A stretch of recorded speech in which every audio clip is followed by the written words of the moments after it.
People, another extraordinarily busy day here at Westminster. What's striking is we have two huge political stories coming down the track. This afternoon we'll get the Strategic Defence Review, setting out the government's thinking over defence policy for the next 5 years. And we have the continued build-up to the Comprehensive Spending Review on Wednesday. And yet what's striking is both those stories have been eclipsed and to some extent wrapped into the much bigger story about Syria and whether we are going to join in airstrikes. So the PM will be back from Paris this afternoon to make a statement on the Strategic Defence Review, which sources are basically pitching as tucking into strategy on Syria and strategy against IS. So there'll be a big pitch to provide cash for more drones, special services, 2 brigade strong strike force that can go out at short notice into different parts of the world to take on groups like IS.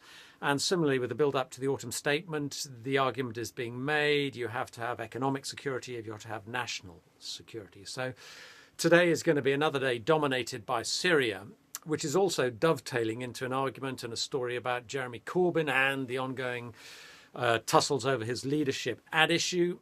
What happens to Labour in the Syria vote? Now, all the mood music from shadow cabinet members is they are, I think, beginning to be much more receptive to Mr Cameron's arguments, which would leave Mr Corbyn high and dry if he insists on voting against. So there will be a lot of pressure to establish whether he is going to give Labour MPs a free vote. I think he almost certainly will have to, even though he said he won't, because if he doesn't, he'll face a major revolt. And all that may kick off at tonight's meeting of the Parliamentary Labour Party, another meeting of the Parliamentary Labour Party.